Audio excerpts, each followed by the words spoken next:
आप लोग अपने अपने काम पर वापस जा सकते। अरे भाऊ छा खबर अची वही है। कल खां 1 जून का दुकान खोलन थियूं। वाह यार, वादायूं लख लख वादायूं, वादायूं लख लख वादायूं। पर हिकु ॻाल्हि ध्यानु रखिजो भाऊ, को लॉकडाउन ख़त्म थियो तो कोरोना न।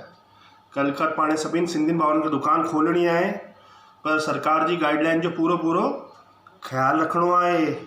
ये मास्क आहे, ये मास्क पाइणो आहे पूरी तरह खां, प्लस 2 गज जी दूरी बनाए रखणी आहे, छो कि लॉकडाउन ख़त्म थियो आहे, न कि कोरोना। कोरोना जा पूरो ध्यानु रखणो आहे। पंहिंजी और पंहिंजे परिवार जी सेफ्टी पाण खे रखणी आहे।